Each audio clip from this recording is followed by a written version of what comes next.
ఇక రేవంత్ రెడ్డి దగ్గరికి వద్దాం. రేవంత్ రెడ్డి ఏమంటుండు?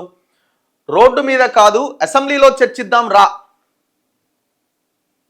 రోడ్డు మీద కాదు చర్చించేది, అసెంబ్లీలో చర్చిద్దాం రా అంటున్నాడు. కృష్ణా గోదావరి జలాలపైన సభలో చర్చకు సిద్ధమా? సభకొస్తే గౌరవంగా చూసుకునే బాధ్యత నాది. బీఆర్ఎస్ అధినేత కేసీఆర్కు ముఖ్యమంత్రి రేవంత్ రెడ్డి సవాల్.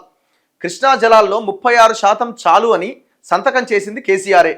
అందుకు తెలంగాణ ప్రజలకు క్షమాపణ చెప్పాలి. ఆంధ్రప్రదేశ్లోని పట్టిసీమ ప్రాజెక్టును పొగిడింది కేసీఆరే.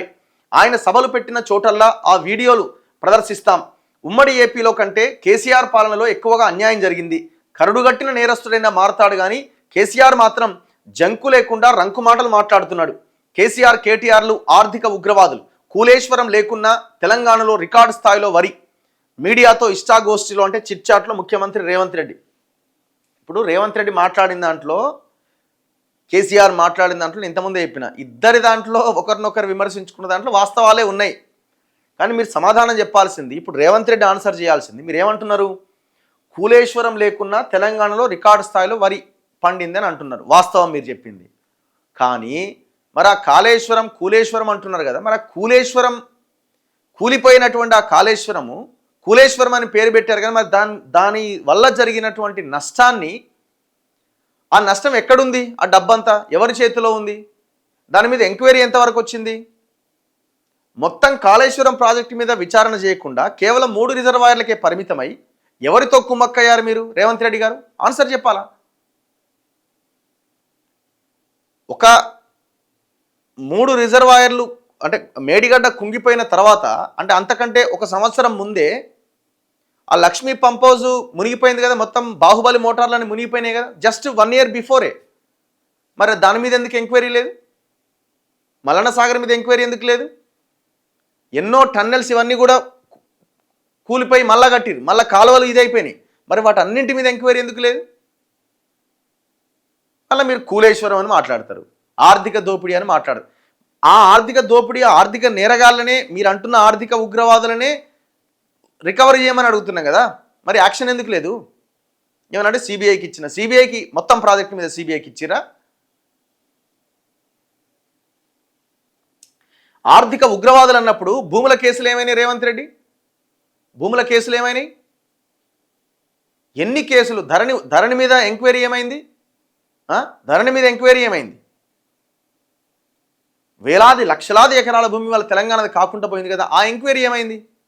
దాని మీద ఏమన్నా పురోగతి ఉన్నదా? ధరణిది పోయి భూభారతి తెచ్చినా అన్నావు. భూభారతిలో సేమ్ ధరణిలో ఉన్న ఆప్షన్స్ని యాజ్ ఇట్ ఈజ్గా కొనసాగించినావు. కనీసము పేరు కొడితే, ఆ నెంబర్ కొడితే డీటెయిల్స్ రావాలా భూములకు సంబంధించి. ఒక ప్రైవసీ అనే ఒక ఆప్షన్ ఉంటుంది. అంటే నువ్వు కొన్న భూమిని నువ్వు కనబడకుండా నీకు నువ్వు పెట్టుకోవచ్చు ఆప్షన్. ఆ ఆప్షన్ తీసేస్తా అని చెప్పిండు భూభారతిలో.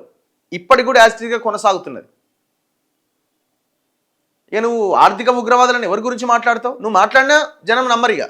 4 రోజులు అయితే ఇప్పటిదాకా నమ్మిరు, మీరు అంతా దొంగలే ఉన్నట్టున్నారు భయ అనుకుంటారు. అదే జరుగుతున్నది.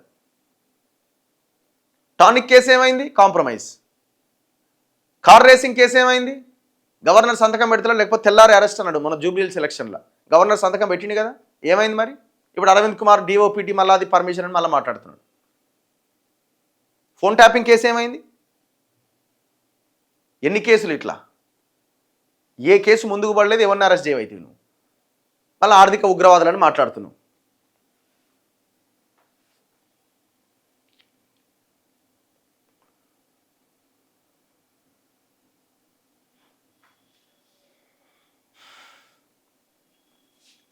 ఇప్పుడు మీరు హామీల విషయంలో కూడా మీరు ఇచ్చిన 6 గ్యారంటీలు, మీరు పెట్టిన మేనిఫెస్టో ఎన్ని హామీలు నెరవేర్చిందో చెప్పండి మీరు. ఆర్థికంగా ఇప్పుడు మీరు అంటారు ఏమనంటే ఆర్థికంగా నష్టపోయినాం, ఆడ బిందెలు ఉంటాయి అనుకుంటే బంగారు బిందెలు ఉన్నాయి అనుకుంటే మట్టి కుండలు ఉన్నాయి, రకరకాల ఆర్థిక పరమైనటువంటి అంశాలు కాకుండా మీరు చేయాల్సిన పనులు కూడా చాలా ఉన్నాయి. అందులో కామారెడ్డి డిక్లరేషన్ ఉన్నది బీసీలకు సంబంధించి. ఎలాంటి ఆర్థిక పరమైన అంశాలు లేవు కదా అందులో. పైసలు కావాల్సిన అవకాశం లేని హామీలు కదా అవి. ఎందుకు అమలు చేయలే?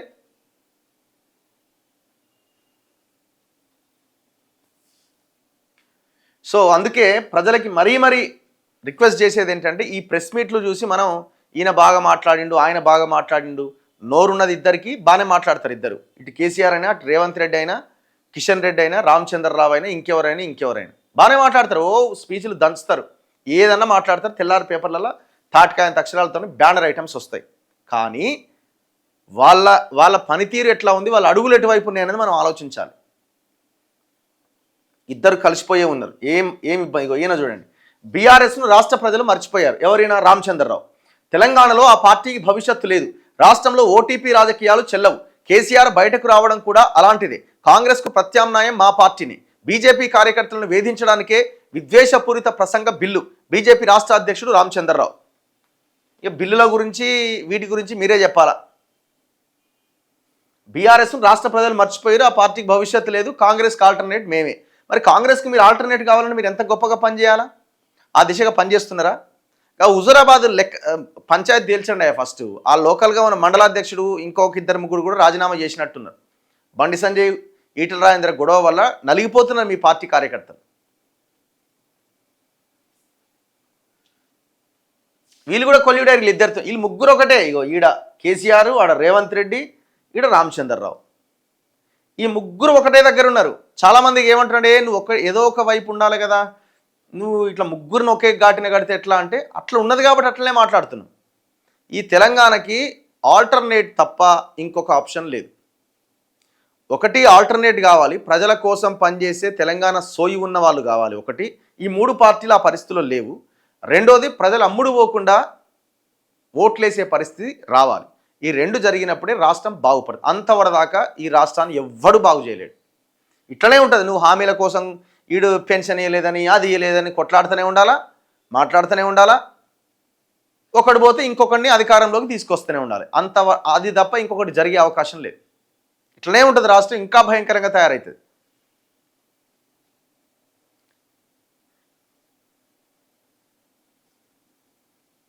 ఆరు గ్యారంటీలను గాలికి వదిలేశారా? విజన్ డాక్యుమెంట్ పేరిట కొత్త హామీలు దేనికి సంకేతం? సోనియాకు కేంద్ర మంత్రి కిషన్ రెడ్డి బహిరంగ లేఖ. ఈ బహిరంగ లేఖలతోటి, ఇందిరా పార్క్ దగ్గర ధర్నాలతోటి, ప్రెస్ మీట్లతోని పని కాదు. మీరు ఏమన్నా బయటకు వచ్చి మాట్లాడే ప్రయత్నం చేయండి.